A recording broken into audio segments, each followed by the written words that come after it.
The raging torrents of floodwaters in the spring of 1935 did immeasurable damage throughout many parts of Kansas. Levees and dikes were washed away as though they were so many purposeless sand piles. Bridges were carried away and many damaged beyond repair. All forms of communication and travel were paralyzed, so that it was sometimes almost impossible to reach those people whose homes had been devastated and who were in direct danger of further rises in the flood or from privation and exposure.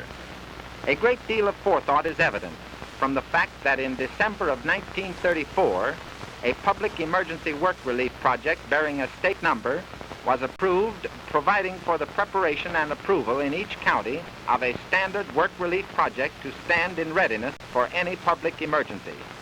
This project provided for the immediate use of relief labor where emergencies existed, such as from snow, fire, wind, dust, and flood, and was approved by the state for local operation upon the receipt of telegrams from the counties indicating the nature of the emergencies and the estimated amount of personnel and equipment required to meet them.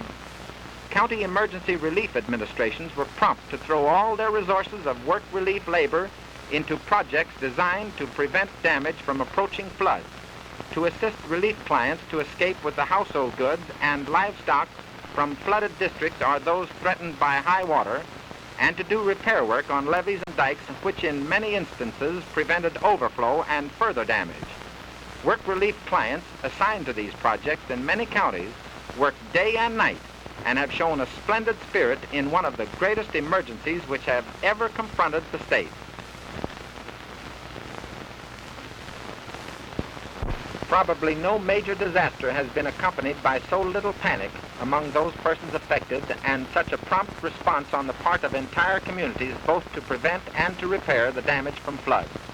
County relief administrations and work relief clients have proved their effectiveness in handling a situation which otherwise would have resulted in much greater loss to the state. 61 public emergency projects were authorized in 51 counties for the use of relief labor and of relief clients' teams and trucks to repair bridges, roads, and public property damaged by flood conditions affecting practically every part of the state.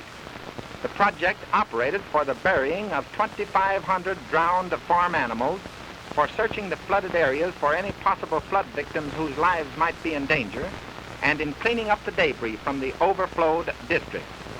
Another project which in magnitude was not nearly so great as other projects, but which performed a service not otherwise provided for from public funds, was the assistance from federal funds rendered to the Water Resources Division of the State Department of Agriculture. Engineering help was given to assist in making studies of flood conditions over the state.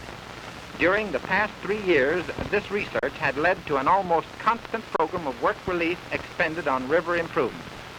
233 miles of rivers have been cleaned, straightened, and in some cases the channels have been changed so as to carry off the floodwaters as rapidly as possible.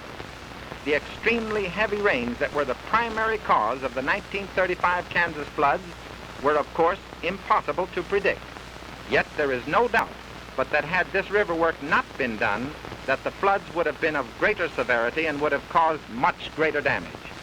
During the time of these flood conditions, almost 478,000 man-hours were used to combat the force of the floodwaters and later to alleviate, repair, and restore that vast area of country and city to a resemblance of its former self.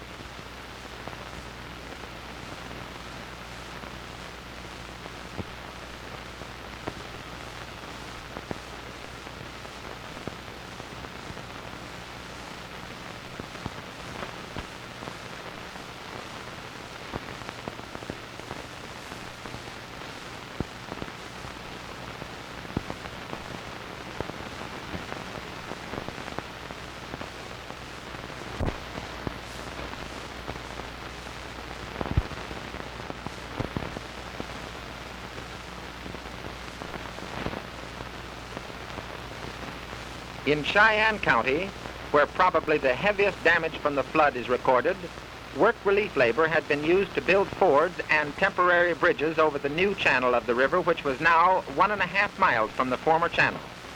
St. Francis and Bird City provided meals at noon from the city funds for the relief workers. The Relief Administration and the Red Cross were able to take care of all victims who were flooded out of their homes and to provide them with necessary food and shelter. One of the strange twists of fate was to maroon on the roof of one floating house, coming from some place in Colorado, rattlesnakes, coyotes, and 5 human beings, all intent on their own predicaments and paying not the slightest bit of attention to one another. These refugees had spent several days and nights on the river before being rescued upon reaching Cheyenne County.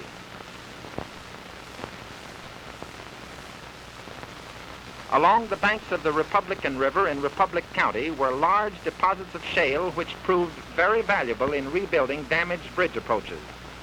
Prompt surveys were made of the damages, and men and trucks were immediately assigned to make at least temporary repairs so that travel could be resumed and any further aid necessary could be brought in from the surrounding territory. The bridge at the point where these approach repairs are being made escaped major damage through the fact that the river, during its extreme flood stage, had created a new channel which carried the force of the waters about a quarter of a mile south of this bridge.